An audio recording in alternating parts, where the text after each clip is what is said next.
they're going to crash. It's going to take people down. I just read an article today, Robert, that the cities and counties are actually throwing money at developers to convert office buildings into apartments. They already know that those buildings, those office buildings, are going to be eyesores at some point. I was a student of Dr. R. Buckminster Fuller. We call him the friendly genius. John Denver called him the grandfather of the future because he's a futurist. And years ago in the 80s, I heard him say office buildings will someday be homes for homeless people. I went, what? That was sacrilegious for me back then. And now it's here. That's quite a prediction, too. That was how long ago was that, 50 years? 50 years ago. I'm listening to this guy. He says office buildings will soon be homeless shelters. And you look at the number of homeless, it's exploding. I don't want to be an owner of a homeless shelter, as you know. It's either going to be the worst of times for real estate or the best of times, right? The reason living debt-free makes no sense, simply because the fiat currency, called the US dollar, the yen, the peso, the euro, they're debt. They're instruments of debt. Like a bond is an instrument of debt. And that's why Dave Ramsey saying living debt-free, it kind of goes contraindicative. How can that be if it's debt? But the good thing about debt is it's debt. And on top of that, the more debt you use, the less tax you pay. It's not obvious to a lot of people. Just do what the Fed's doing. Yeah, it's the strangest markets. We're in serious, world economy is in serious trouble, but it's also a great opportunity time. We use debt all the time, 100% debt. And I tell you, it is a game of debt. We're borrowing at less than inflation. So that's when we talk about money, that's how you do it. And a good thing too is the amateurs are now floating to the surface, as they say. I feel terrible for people because people come up to me and they go, oh, I took your advice. I bought real estate. I'm going, holy moly. Real estate's not like a stock. You don't just buy real estate like you buy Apple. The difference is if you buy Apple stock, and let's say it's $10 and it goes down to $6, you can get out of it really quickly. But with real estate, it's not that liquid, and that's why you've got to be smarter. And why I cringe when people say, oh, I just jumped into real estate. I'm going, oh my God, that's like jumping off a moving train or something. So much is going on in real estate. What happens is guys like you, or I would say anybody over 50 has seen it. They've seen the cycles. They've felt the pain if they made it. But a lot of people are pretty delusional about, and it has been for years, next year's going to be better than last year. It's just not the case. No. What happened since 2008, they kept lowering interest rates, and the whole world economy went into a bubble. Correct. It was a real estate bubble, a bond bubble, and a stock bubble. And so everything got inflated, but as they started to lower interest rates in 2020, or raise interest rates in 2020, a lot of those bubbles are bursting. So it's good news and bad news. And all of us are old guys. The people I caution that you have a financial planner that's at 35, let's say. That financial planner has only known a boom market. Because as it dropped interest rates, the market kept going up. So I meet some of the young women and men, they go, oh, yeah. All they know is a good market. But the biggest opportunity is float when the bodies start floating. When the bodies start floating to the surface, you go, oh my God, I can't believe that came up. Oh my God, look at that. There were so many deals coming up when the fish start to float. And it goes to the saying, your profit is made when you buy, not when you sell. So the cash flow versus capital gain strategy that you laid out in Bridgehead Port Ed, this is the time where you're going to start to realize that philosophy. That's been our philosophy all along. Everything I have cash flows, and that's just not the case for a lot of people. A lot of people bought big assets on a capital gain strategy, and guess what? That gain is not there. So capital gain strategies, we call it flipping. When I first met Kenny 20-something years ago, everybody was into flipping. The show Flip This House and all this. So you buy a property for, let's say, $10,000. It goes up to $15,000. You flip it, you net $5,000, but you pay capital gains. And we don't do that. I'm chuckling because the world's full of real estate gurus. If you're a housewife or a husband and you bought 2 real estate properties, you're now Donald Trump as far as you're concerned. Right.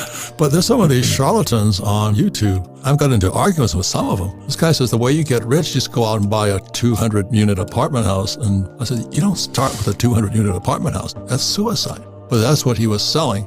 And I know the trick is called a bait and switch. So you go there, he shows you how you too can buy a 200-unit apartment house for like nothing down and all this other stuff, but you're on the hook for millions. And then you go roaring off and try to do it. His real gimmick is to sell you what he's selling. Oh, you can't do it? I can do it for you. Yes, exactly. Yeah. It's frightening times, but it's also exciting times. Always remember, your profit is made when you buy. And then one of the things I really get kind of sad about people, when real estate started going up, everybody started jumping in. And that's not when you jump in, not when it's going up. You want to ride that roller coaster down and then buy. When there's a line out the door of people trying to buy the asset, that means it's over. As many of you know, the economy is on shaky grounds. Banks are failing all over the place. And the question is, what do you do about it? And I get really excited because your profits are made when you buy. And as prices of real estate crash, it's actually the best time to be a buyer. But as I say it again, I meet people who are amateurs at this business. They wait, the price on the 100,000 went up 200,000. Oh, we got buyers lined up for the property. And that's when people jump in. You should be getting out. The other thing too is that people say, well, I don't have money and all this. When the real estate market crashed, it's crashed several times. Yep. And I had no money. And I started trying to put a deal together when interest rates were 12%. And today's what percent are they today? Yeah, it's more like 5 to 6. And people come, I would have killed back then for a 5 to 6% interest rate. It's always a good time, but you have to know what you're doing with real estate. My rich dad always said, only lazy people use their own money. I know. Gosh, that was such a great statement. It's true. Yeah. People don't realize, like, when you put your money with an insurance or a pension or even in a bank, it's a liability for those institutions, period. They owe you expense, in the form of interest. That's a problem for them. So they have to lend it to guys like us. And that's called OPM, or other people's money. And always remember this, the US dollar or the euro and all these other currencies, they come into existence only by people borrowing it. Yes. And that's why our friend Dave Ramsey says live debt free. And that's good advice if you don't know what you're doing. Because I still remember putting deals together, interest rates were 12%. You have to get smarter. That's all it means. It's the bubble went up, now it's coming down. Right. The people that are in trouble, the people who jumped in late, they were at the top of the market. It's going to keep going up. That's a big lie, is that real estate always goes up. That's not true at all. No, my gosh, it's delusion. It's that herd mentality, right? Everybody's jumping on, I'm going to miss out and next year's going to be better than last year. That's not how real estate works. No. We also practice what we preach. We study also. We were just in Dallas, outside of Dallas, and we called the place called the Ranch. And the instructor said the reason people are poor is because they're farthest from the truth. Yeah, that really hit me. The truth is what the truth is, period. And then you got people's realities, which is typically further from the truth. Not always, but the further from the truth you get, the poorer they are. Yeah, so ever since the last couple of weeks, I see a poor person. I said, wonder what truth they're away from. There's something they're not seeing. And when I wrote Rich Dad Poor Dad 25 years ago, I said, your house is not an asset. I nearly got crucified on the cross for that one. Yeah, now everybody says it. Way ahead the game. Do you know what I mean? There's nothing worse than hanging out with a toad.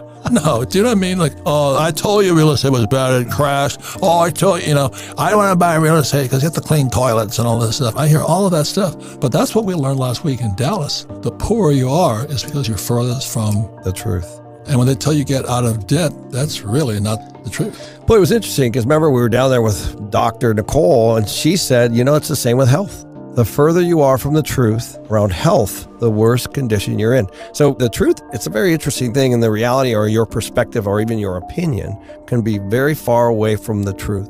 Right. And some of the truths, reason people are poor is, well, I don't have any money. I can't afford it. That is not true. That's your opinion of your measly little self. Yeah. You have the power to do what you want to do. I definitely don't think that we're going to be able to fix inflation for a while. No. So that's number one. You got to be really careful. We never really had to think about that too much, right? Inflation's been low and it slowly eroded our purchasing power, but now it's different. The gloves are off. So you can't just put your head in the sand, because if we're going to be at 5-6% inflation, you're talking about 15, 20, 30% reduction of your purchasing power in just a few years. So you have to figure out, how can I hedge myself against inflation? And that could be lots of things. What's going to grow with inflation? It doesn't necessarily have to be real estate. It can be anything. Debt is certainly one of those things. I thought there was going to be a big problem in real estate, but Kim and I had a property and we had it up for sale for $9.75 million. The realtor says it'll never sell. It's sold immediately. And the reason is what happens with inflation, your cash becomes trash.